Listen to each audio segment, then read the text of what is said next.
Hola mucha, esto es Guate en Cápsula y en la cápsula del día de hoy les traigo contexto político y social del posclásico. Como hablamos en la última parte de la cápsula anterior, el posclásico fue un periodo muy complejo de tiempo en el cual pasaron muchas cosas, surgieron muchos conflictos. Entonces, el día de hoy vamos a profundizar en cómo se movía la política en estos entonces dentro de la región, por lo cual vamos a dar un recorrido por cada confederación de la cual logré encontrar suficiente información, por supuesto, y vamos a ver cuáles fueron los sucesos históricos más importantes de cada una de ellas. Así que quédense para verlo. Vamos a ello. Como la primera confederación que vamos a tocar el día de hoy, tenemos a los quiché. Em, Hay como una interpretación errónea que se tiene acerca de este pueblo, y es que para cuando llegaron los españoles en 1524, ellos eran los que tenían el dominio del altiplano de Guatemala, básicamente que eran como el poder que tenía más dominancia sobre el resto de pueblos que habitaban la región, lo cual es incorrecto. Y aquí tenemos el primer punto importante de esta confederación, y es que la dominación de los quiches fue a principios y durante el siglo XIV, o sea, a finales del clásico, del periodo clásico que vimos en la cápsula anterior, y principios del siglo XV, o sea, la primerita parte del postclásico temprano. O sea, los quiches, a la hora de que los españoles ya vinieron aquí, no eran la facción dominante para nada. Ahora vamos a entrar un poco más en detalles, pero sí fueron una legión súper poderosa, y durante este tiempo que les digo, el siglo XIV y principios del siglo XV, tuvieron una gran dominancia sobre la región y eran una de las facciones que más territorio tenía, por lo fuertes que eran, ¿no? Pero eso fue cambiando en el siglo XV, o sea, en el posclásico temprano, y se dio un declive en cuanto al poder y la soberanía que ellos tenían.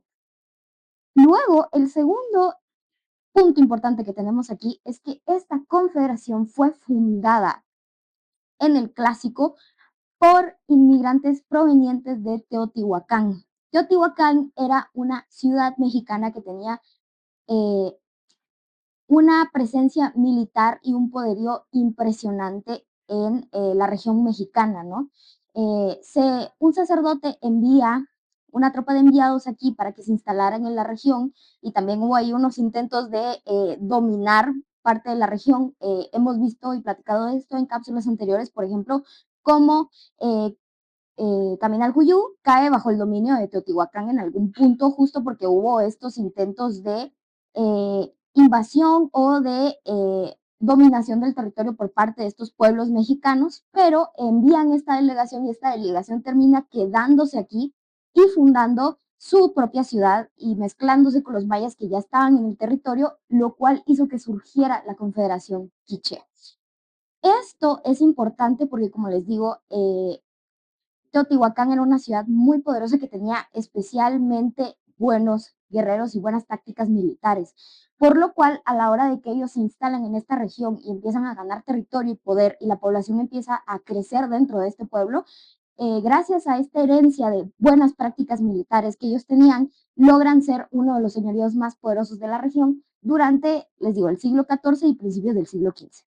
La capital del reino quiché era Cumarcaj o Ultatlán. Aquí les voy a dar un pequeño dato curioso, y es porque esta ciudad tiene dos nombres distintos. Verán, el nombre que los quichés mismos le daban a su ciudad capital era Cumarcaj, pero cuando los españoles llegan aquí, vienen acompañados de tropas aliadas mexicanas, ya que la conquista de México ya estaba establecida, y estas tropas aliadas mexicanas le decían a esta ciudad Ultatlán. Así que Ultatlán es el término náhuatl que se denominó por estos pueblos mexicanos para referirse a la ciudad de Cumarcaj. Luego de esta fundación de la ciudad, el Imperio Quiché empieza una serie de campañas para extender su territorio alrededor de 1425 a 1475. Y así es como logran tener una dominación buena de la región y se quedan con prácticamente todo el altiplano. Ahorita vamos a entrar un poquito más en detalles en cómo fue esto y con quiénes se pelearon por el territorio, pero sí, gracias a estas campañas es que ellos logran expandir su territorio y ser uno de los señoríos más poderosos del altiplano de Guatemala. Esta serie de conquistas tomaron lugar en el altiplano de Guatemala, lo que hoy sería la región de Quetzaltenango y la Sierra de los Cuchumatanes. ¿Y quiénes eran el otro pueblo que habitaban dentro de esa región? Eran los Mam. Así que en este periodo de conquistas, los quichés se enfrentan con los Mam de Saculeu y empiezan a enfrentarse en una serie de conflictos en los cuales, tras la persistencia de los quichés, Saculeu cae y ellos logran hacerse con el dominio del señorío Mam también. Eh, Esto, cabe recalcar que no fue fácil del todo porque Saculeo también tenía un gran poderío de militar y era otro de los señoríos más poderosos del altiplano de Guatemala. Habían otros pueblos que también habitaban la región, pero los que tenían dominancia más prominente eran los Mam, por lo cual al caer Saculeo, caen los Mam junto con ellos y así logra el señorío quiché hacerse con el dominio de casi todo el altiplano de lo que es hoy Quetzaltenango y la Sierra de los Cuchumatanes.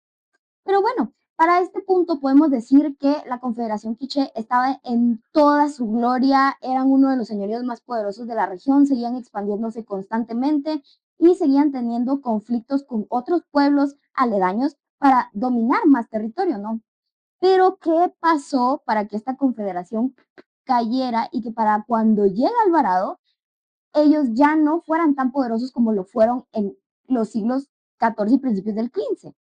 Bueno, pues a pesar de que eran una confederación muy poderosa, muy próspera, tenían muchos conflictos internos. Y esto fue lo que llevó a que el poder que ellos tenían sobre el altiplano decayera y que nuevamente los MAM se levantaran y recuperaran parte de su territorio.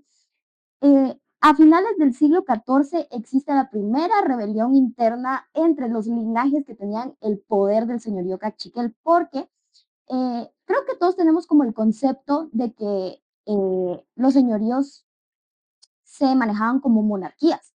Pero lo que no se sabe, o tal vez la mayor parte de la gente no tiene el contexto de, es que estos señoríos no eran manejados por exclusivamente una persona. Habían varios linajes que venían desde los mayas clásicos, como hemos hablado, y estos linajes formaban ¿cómo decírselos? Como grupos de aliados políticos y entre estas esferas es que se movía el poder de quien controlaba la confederación. O sea, no es como que había, como en España, ¿no? Que había un rey y el rey era el que mandaba a todos. No, o sea, las decisiones pasaban por muchas situaciones, por muchas personas, y esta rivalidad entre linajes fue la que causó conflictos internos, discrepancias internas y provoca finalmente a finales del siglo XIV la primera rebelión interna y luego se da otra en 1475. Y esta última es la que provoca que una de las ramas más poderosas de los quiché, poderosas en el sentido militar de la palabra, se separe, se haga independiente y de aquí es donde surge la Confederación Cachiquel. Estas discrepancias internas causaron que la región se desestabilizara y que básicamente el poder que el señorío Cachiquel tenía sobre los MAM también decayera, que estos se levantaran y que recuperaran parte de su territorio. Además, cabe recalcar que los quiché no solamente conquistaron a los MAM, conquistaron a otros pueblos que también habitaban en el altiplano. Y bueno, al ver que los quiché estaban en una situación algo complicada, obviamente no desaprovecharon la oportunidad para poder liberar sus territorios también y rebelarse, por lo cual toda esta inestabilidad hizo que el poder que ellos tuvieron decayera y que básicamente para cuando llegaran los españoles no fueran el señorío poderoso, increíble, que dominaba todo el altiplano de Guatemala. No. Otra misconcepción que veo bastante es que, al menos en los libros de historia, los eventos que suceden luego en la conquista en Cumarcás se ven como el hito que marcó la conquista de Guatemala y que eso fue lo que hizo que todo el resto de los pueblos cayeran bajo el dominio español. Y la verdad es que eso no fue así por lo que les comento. Los quiché ya no eran el poder que dominaba la región para ese entonces, por lo cual habían muchísimas otras facciones que se levantaron y pelearon en contra de los españoles y los eventos de Cumarcaja, aunque sí fueron trascendentales y fueron especialmente crueles, no cimentaron el éxito de la conquista de Guatemala. Ahora, la segunda confederación de la que vamos a hablar es de los MAM.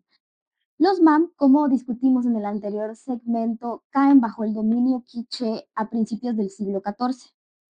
Un dato curioso es que los MAM se cree que fueron súper importantes para la fundación de la Confederación Quiché a principios del siglo XI, que es cuando la Confederación Quiché surge. Se cree que esta población fue importante para su fundación, o sea, que alguna rama de los MAM se separa y funda lo que se conoce como la dinastía Quiché en conjunto con estos inmigrantes mexicanos que les comento, ¿no? Aparte de esto, sabemos que, bueno, en el siglo XIV los quiché dominan a los mam. Y bueno, pues el señorío mam no se quedó así de brazos cruzados, ¿verdad? Esperando a que los quichés se les diera la gana salirse de su territorio y devolverles lo que era suyo, ¿verdad? No, señores, no fue así. Así que los mam empezaron a extenderse por la Boca Costa a lo que es Salama el día de hoy. Y gracias a esto se ganaron de enemigos a los tutugiles y estaban en constante conflicto a principios del siglo XIV con este pueblo. Además de esto, como les he comentado, el poder en estas confederaciones no estaba centralizado. No es que había un rey como en España o en Europa, que era el enviado de Dios y la chingada y que él tenía el poder de todo. No, aquí el poder estaba dividido en linajes, les digo. E incluso tenemos indicios de que se designaban alcaldes cuando el territorio era demasiado extenso, ¿no? Entonces algunos de estos alcaldes y algunas regiones MAM decidieron que pues no querían problemas, ¿verdad? No querían problemas. Ellos dijeron, no, pues aquí por la paz, ¿ok? Y decidieron, en vez de ser conquistados por los quiches, hacer alianzas, ¿no? ¿Por qué? Porque básicamente, y esto lo vamos a ver un poco más detallado ya cuando empecemos la conquista de lleno, pero ser conquistado era malo porque básicamente tú estás obligado a pagarles tributo. Y el tributo no era, ay, mire, me lo paga si tiene o si quiere, ¿no? Es me lo paga y si te dejo sin comida para ti y tu pueblo, no me importa. Entonces, algunas confederaciones MAM decidieron que pues eso no era lo que querían que pasara, ¿verdad? Entonces, se aliaron con los quichés y en parte estas regiones que se aliaron empezaron a integrarse con la Confederación Quiché e incluso tenemos indicios de que algunas de estas abandonaron su idioma original, el MAM, y adoptaron el de los quichés. Y bueno, además de esta constante expansión que tuvieron hacia la Boca Costa y lo que es Salamá, se sabe que tras 1475, o sea, el surgimiento de la Confederación Cachiquel, los MAM recuperan parte del territorio que habían perdido en el altiplano y pues vuelven a ser uno de los señoríos más poderosos gracias a que ganaron territorio primero en el siglo XIV y luego en el siglo XV, o sea, el posclásico temprano, les ganan otra vez su territorio, o bueno, parte de él, a los quiches. O sea, vuelven a ser en parte soberanos. Además de esto, se sabe que gracias a esta expansión que tuvieron, poblaron la mayor parte de asentamientos importantes que conocemos del posclásico temprano, como lo es, perdónenme aquí la pronunciación, lo voy a intentar decir, pero Tak Akik Abaj. Se intentó, gente, se intentó. Discúlpeme si alguien que habla esta lengua me está viendo y lo pronuncié muy mal, lo intenté. Y bueno, además de esto, su capital era Saculeu. La capital MAM era conocida por ser una fortificación. Como hemos hablado en la cápsula anterior, básicamente el posclásico se caracterizó por la militarización de estas ciudades o grandes asentamientos poblacionales. Porque, por lo que les digo, ¿no? La inestabilidad que estamos viendo y el constante conflicto requerían que los pueblos fueran capaces de defenderse. Y aunque no tenemos evidencias arqueológicas fehacientes de cómo era Saculeu, tenemos descripciones de los cronistas que narraron la conquista de Alvarado que describen a Saculeo como una fortaleza, literalmente. Se describe como una ciudad que estaba rodeada de muros, o sea, tenía un muro externo y luego había varios Tenía un muro externo, ahí dispensen el avión, un muro externo y tenía muchos muros interiores que hacían que la fortaleza fuera específicamente difícil de acceder. Les dejo eso como un datito curioso. Y bueno, aún para cuando llegan los españoles, o más bien para cuando Alvarado hace la primera incursión en Guatemala, su poder era tal que incluso llegaban hasta la frontera con Soconuso, o sea, con México. Básicamente, los MAM fueron el poder dominante en el posclásico. Ellos fueron los que tenían la mayor cantidad de territorio, los que dominaron al resto de los pueblos y básicamente ocuparon todo lo que hoy conocemos como Chimaltenango, Rabinal y Salamá. Ya para la llegada de los españoles, a partir del siglo XVI y a principios del siglo XVII, su poder se empieza a inestabilizar gracias a la conquista, por lo cual ellos se debilitan y gracias a esto se separan en dos ramas que hoy conocemos como Pocomchi y Pocomán. Ahora vamos a platicar un poco acerca de la Confederación Cachiquel. Como hablamos en el segmento de los quichés, esta facción o esta confederación surge gracias a discrepancias internas dentro del poder en la confederación quiché, de la cual se separa esta rama, se independiza y fundan su propio sistema político y su propia capital. Esta facción se caracterizó principalmente por ser súper aguerrida, de verdad.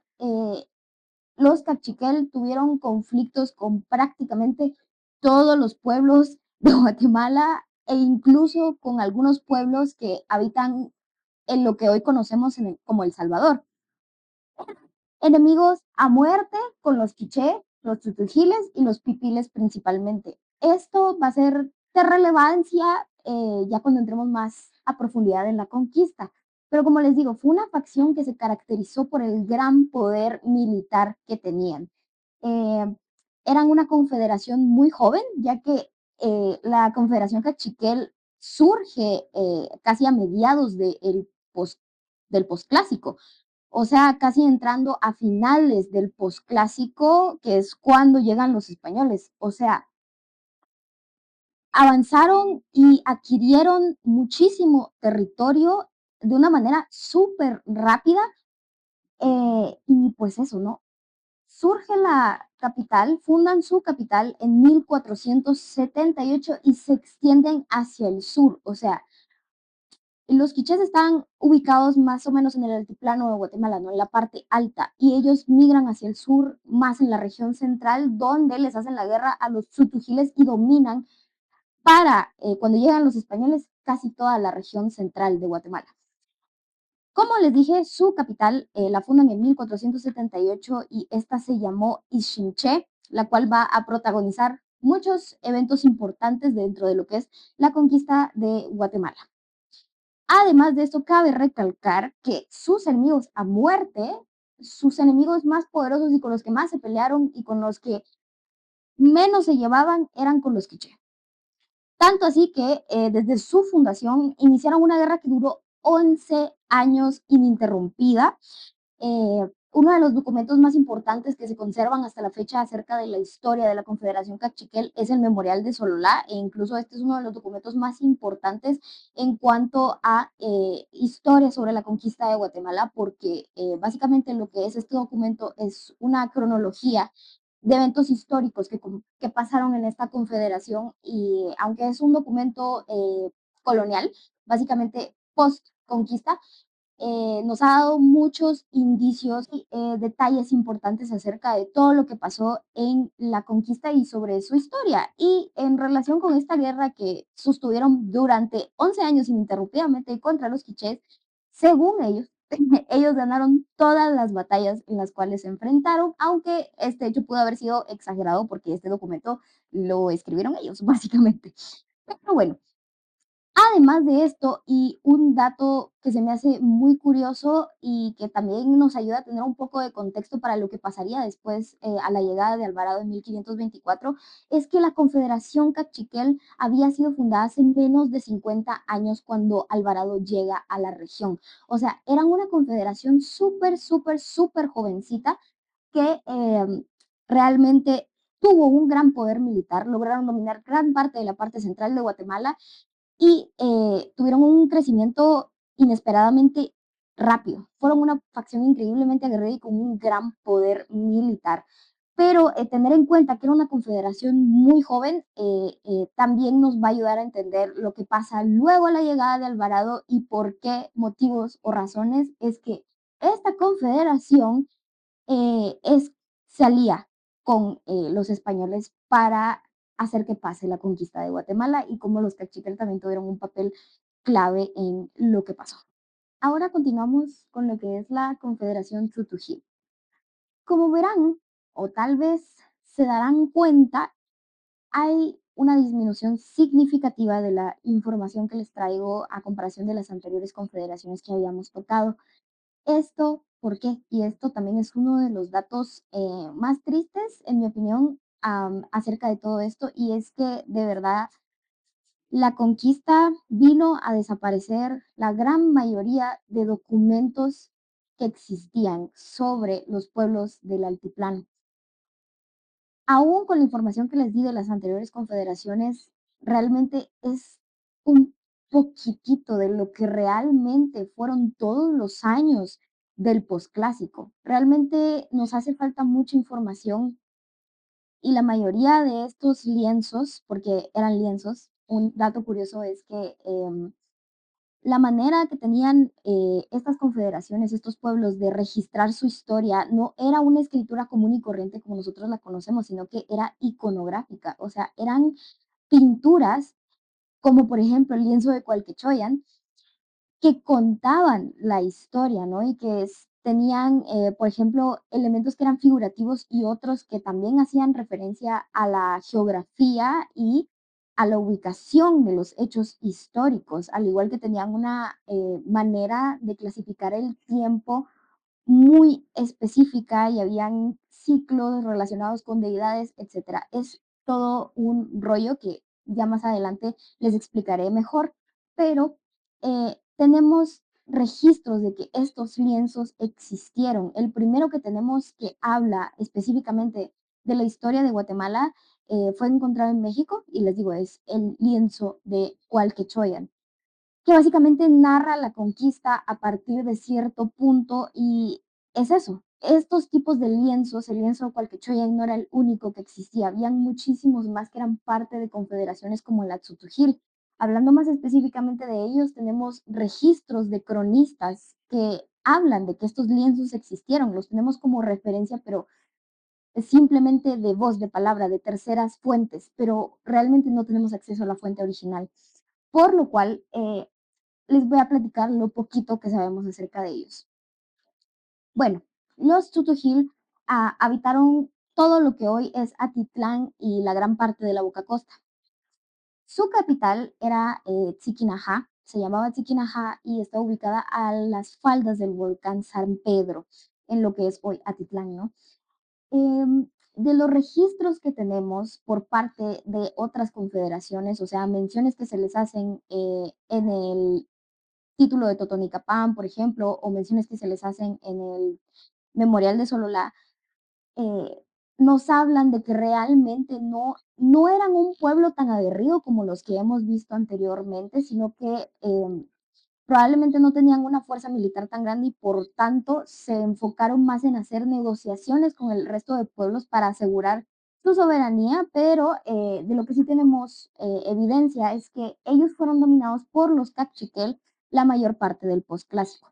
O sea, para la llegada de los españoles, los Tzutujiles estaban subyugados a la dinastía Cachiquel, por lo cual eh, es lógico los sucesos que pasaron luego en la conquista del pueblo de Tutujil, pero eso ya hablaremos más adelante. Y pues eso, eh, desafortunadamente yo quisiera contarles más, pero es de la poca información que pude eh, corroborar y en el que la mayor parte de las fuentes que he consultado estuvieron de acuerdo. Ahora vamos a hacer una mención honorífica a la Confederación Quechí. Verán, la Confederación Quechí y el resto de pueblos que habitaban el altiplano, porque no crean que solo eran los que están aquí, eran muchos, muchos, muchos más.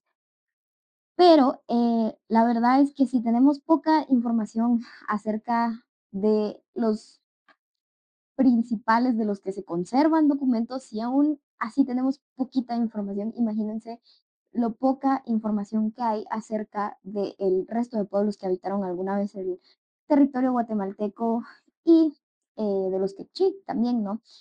Por ejemplo, de los quechí, de lo que se sabe es que ellos habitaron lo que es la región de Alta Verapaz y pues gracias a que vivían en un terreno montañoso, pues se libraban un poco de ser parte de estos constantes conflictos, pero también fueron básicamente sometidos muchas veces y atacados por el resto de confederaciones de las que ya les he platicado el día de hoy. Y lo mismo es el caso con el resto de pueblos que habitaban en el altiplano.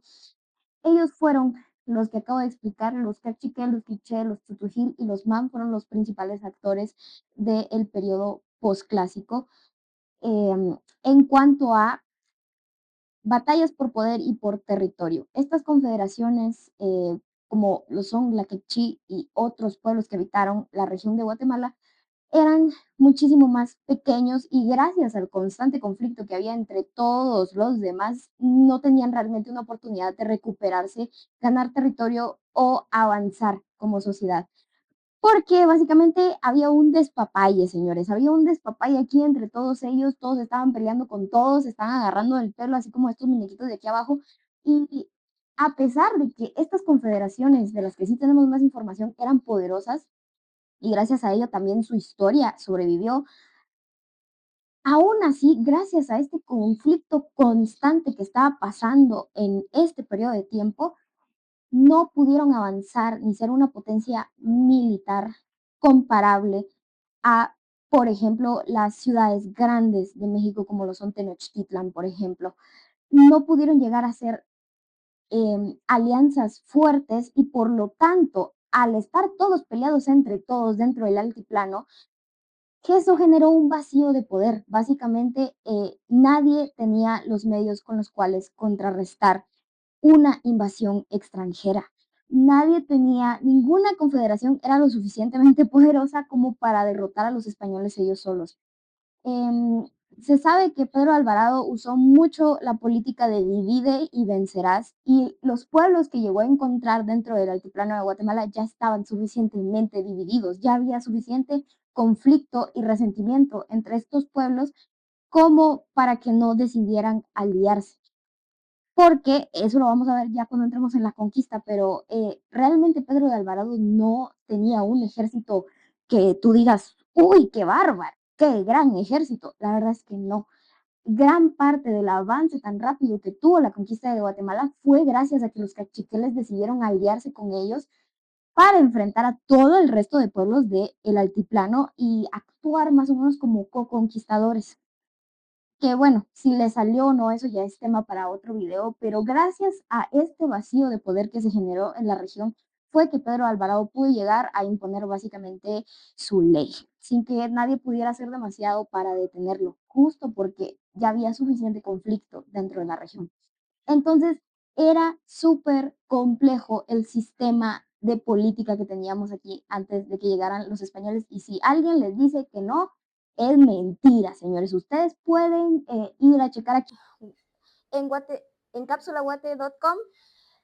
Pueden ir a checar todas las fuentes de donde yo saqué esto. Aquí se los estoy explicando de una manera como un poquito más digerible para que sea más fácil para ustedes, pero si ustedes quieren pueden ir a checar las fuentes originales de donde yo saqué esta información y esa es la verdad. Uno de los objetivos principales de Guate en Cápsula es desmontar este mito de que previo a la conquista nosotros éramos unos pendejos básicamente que no sabían nada. No, aquí existían sociedades súper complejas y a mí me parece realmente precioso, ¿no? Enterarme de todo esto y la verdad es que espero que ustedes también les haya parecido súper interesante. Eh, por mi parte, eso es todo por la cápsula del día de hoy y yo los veo en la siguiente. Bye bye.